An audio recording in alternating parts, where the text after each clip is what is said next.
ভারতের সাথে সাম্প্রতিক কূটনৈতিক টানাপোড়েনের প্রেক্ষাপটে সরকার রাইটলি জাতীয় ঐক্যমত বা ঐক্য দেখানোর চেষ্টা করছে।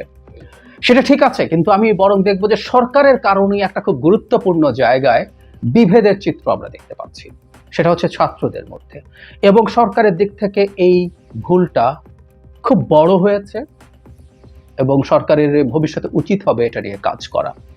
আসবো সেই জায়গায়, তার আগে আমরা ঐক্য নিয়ে যা যা হচ্ছে, সরকার ছাত্র সংগঠনগুলোর সাথে বসার চেষ্টা করেছে এবং এইগুলো কারা সেটাই সংকট তৈরি করেছে।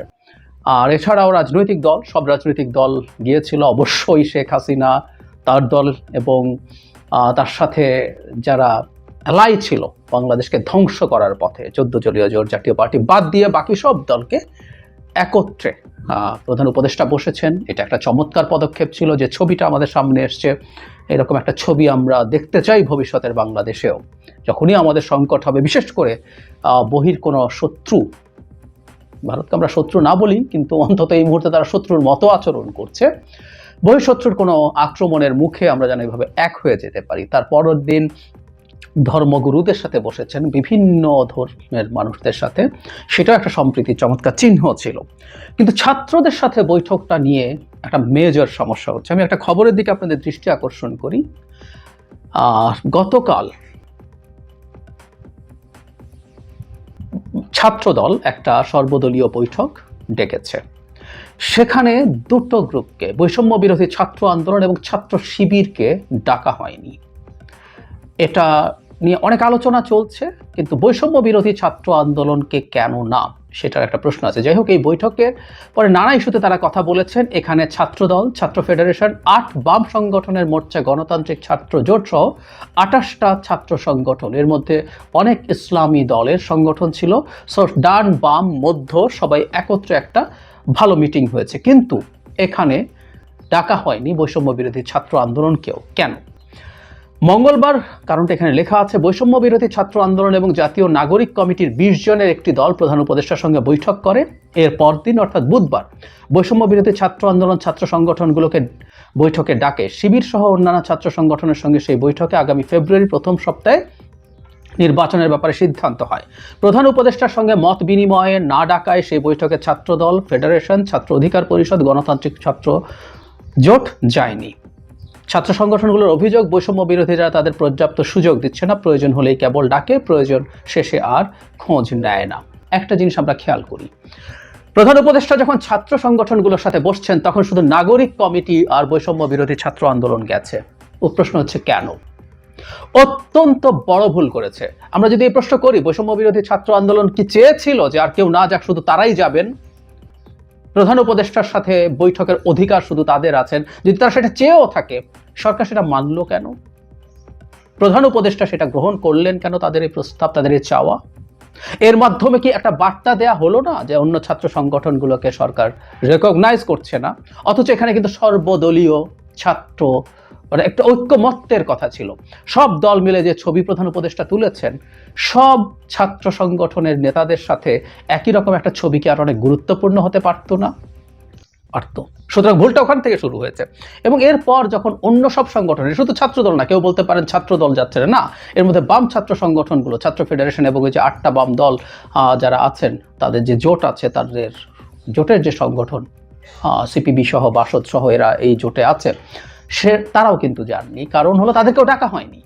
সুতরাং তারাও এখানে গেছেন এবং বৈষম্য বিরোধী যে ছাত্র আন্দোলন, সেখানে তাদের ডাকে আবার তারা জানে। তার মানে সরকার এটাকে এভাবে প্রেজেন্ট করতে সম্ভবত চাইছে যে তারা রেকগনাইজ করে বৈষম্য বিরোধী ছাত্র আন্দোলনকে, এবং তারপর তাদেরকে দায়িত্ব দেওয়া হয়েছে বাকি সবাইকে নিয়ে বসা। অন্তত এভাবে এই জিনিসটার মানে দাঁড়ায়। অত্যন্ত বড় ভুল হয়ে গেছে, এটা অত্যন্ত বড় ভুল হয়ে গেছে। এবং বৈষম্য বিরোধী ছাত্র আন্দোলন যদি মনে করে এটা করে তারা বাংলাদেশে একটা ভালো ইমেজ তৈরি করতে পারবেন, দ্যাটস রং। আমরা দীর্ঘদিন থেকে একটা কথা বলার চেষ্টা করছি, বৈষম্য বিরোধী ছাত্র আন্দোলনের নেতারা এই আন্দোলনের সামনের সারিতে ছিলেন, কোনো সন্দেহ নাই, তারা ঝুঁকি নিয়েছেন। একই রকম ঝুঁকি অন্যান্য অনেক ছাত্র সংগঠনেরও নেতাকর্মীরা নিয়েছেন, এই আন্দোলনে সবাই ছিল। সুতরাং আবারও কিন্তু ক্রেডিট এককভাবে ক্লেইম করা এবং সেটা ছিনতাই করে অন্যদেরকে না দেওয়ার চেষ্টা আমি দেখতে পাচ্ছি। এটা অত্যন্ত অত্যন্ত বড় ভুল। অন্যায়ও বলতে পারি আমি, এটা অন্যায়ও হচ্ছে। কারণ ছাত্রদের মধ্যে এই বিভেদ এদেশের জনগণ বা যে মানুষরা অন্তত পলিটিক্যালি কনসাস, জনগণ কথাটা বলাও ঠিক না, বহু জনগণের এগুলো নিয়ে মাথা ব্যথাই নাই। ও এখন টিসিবির ট্রাকের পেছনের লাইনে দাঁড়িয়ে সময় কাটছে ঘন্টার পর ঘন্টা। কিন্তু আমরা যারা অন্তত পলিটিক্স নিয়ে কনসাস আছি, দেশের ভবিষ্যৎ কী হবে সেসব নিয়ে কিছুটা ভাবছি, তাদের জন্য এটা খুব গুরুত্বপূর্ণ একটা প্রশ্ন হিসেবে হাজির হয়েছে। আমি চাই সরকারের পক্ষ থেকে এই ব্যাপারটায় তারা দ্রুত কোনো ব্যবস্থা নেবেন এবং এই সংগঠনগুলোর মধ্যে দূরত্ব ঘটানোর জন্য তারা কাজ করবেন। কিন্তু যদি তারা এগুলো করতে থাকেন তাহলে একটা বড় সংকট এসে সামনে হাজির হবে আরও। সেটা নিয়ে হয়তো আমরা সামনে আবার কথা বলবো। সেটা হচ্ছে, আমরা জানি নাগরিক কমিটি, বৈষম্যবিরোধী ছাত্র আন্দোলন মিলে তারা একটা নতুন রাজনৈতিক দল তৈরি করতে যাচ্ছেন। সবাই যে চলে যাবেন এগুলো মিলে গিয়ে তা না, নতুন প্ল্যাটফর্ম হবে সম্ভবত, সেখান থেকে নাগরিক কমিটি যাবেন এবং বৈষম্যবিরোধী ছাত্র আন্দোলনেরও অনেকে সেখানে যেতে পারেন, বা নাগরিক কমিটি প্ল্যাটফর্মটাও রাজনৈতিক দল হিসাবে আসতে পারে। কিন্তু সরকার যখন এই আচরণগুলো করছে তখন এগুলো একটা কিংস পার্টি তৈরির প্রচেষ্টা বলে মনে হবে। আমি আবারও বলছি, প্রধান উপদেষ্টা কি কারণে শুধুমাত্র তাদের সাথে বসেছেন, এই প্রশ্ন আসলে করতে হবে।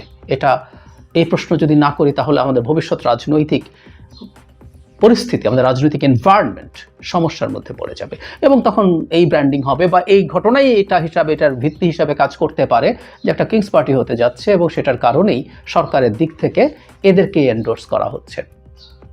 আমি আশা করি তারা যারা রাজনৈতিক দল করতে চান, আমি খুব চাই তারা একটা রাজনৈতিক দল করুক, তারা সফল হোক, কিন্তু এই ধরনের আচরণগুলো যখন সরকারকে তাদের সাথে ব্র্যান্ডেড করে দেবে, দিনের শেষে ভালো কিছু হবে না।